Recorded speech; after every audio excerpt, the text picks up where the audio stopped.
मेरे लिए अयोध्या का विषय सामान्य विषय नहीं है।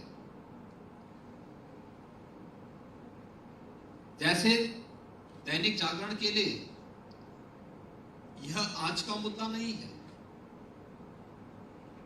अयोध्या के मुद्दे को लेकर के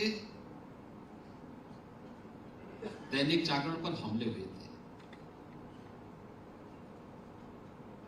अयोध्या के मुद्दे को लेकर के पत्रकारिता और मीडिया पर हमला हुआ था। और अयोध्या के मुद्दे को लेकर के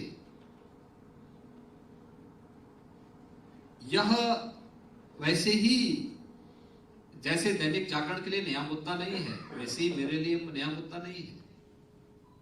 और मेरा सौभाग्य है कि जब प्रभु राम के उस विग्रह को उनके भव्य मंदिर में विराजमान होने की तिथि नजदीक आ रही है, तो हमारे लिए और भी भावनात्मक क्षण ये बन जाता है। क्योंकि मैं तीसरी पीढ़ी में हूं जो इस आंदोलन के साथ, इस अभियान के साथ प्रत्यक्ष रूप से जुड़ा हुआ है। स्वाभाविक रूप से हम पहले दिन से इस बारे में मानते थे। आज राष्ट्रीय युवा दिवस है, स्वामी विवेकानंद की पावन जयंती। वैश्विक मंच पर स्वामी विवेकानंद ने भारत को एक पहचान दिलाई। उस कालखंड में जब भारत में एक इस प्रकार की कुंठा निवास कर रही थी कि अब कुछ नहीं हो सकता, क्योंकि 1857 की प्रथम स्वतंत्र समर की उस समय की ब्रिटानिया हुकूमत के द्वारा जो क्रूरता बरती जा रही थी, जिस प्रकार से कहर बरपाया जा रहा था,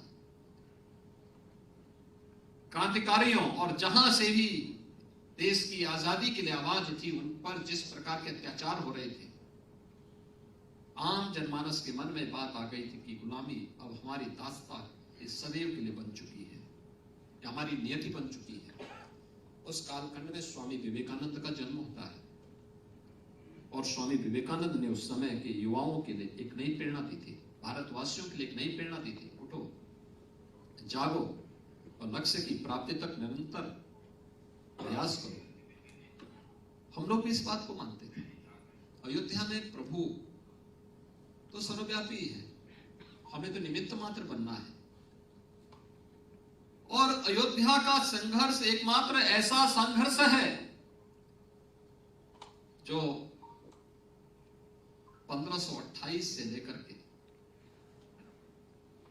2019 तक निरंतर चलता रहा।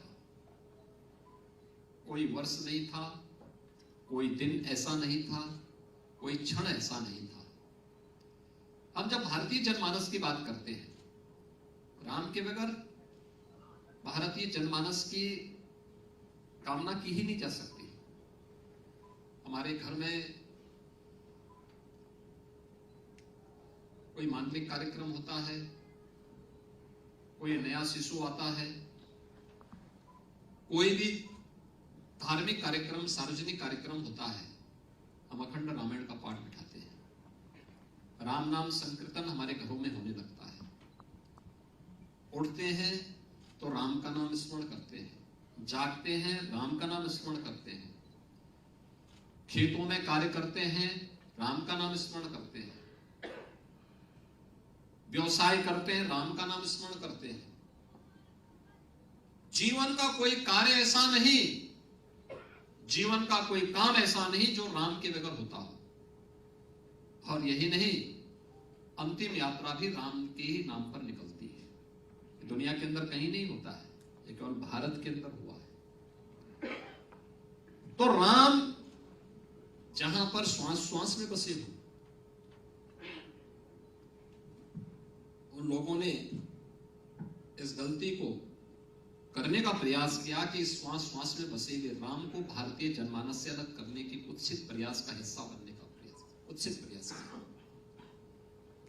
आज राम मंदिर का ये स्वरूप दुनिया के अंदर दबी कुचली उस मानवता के लिए एक नया राह है, एक नया रास्ता है।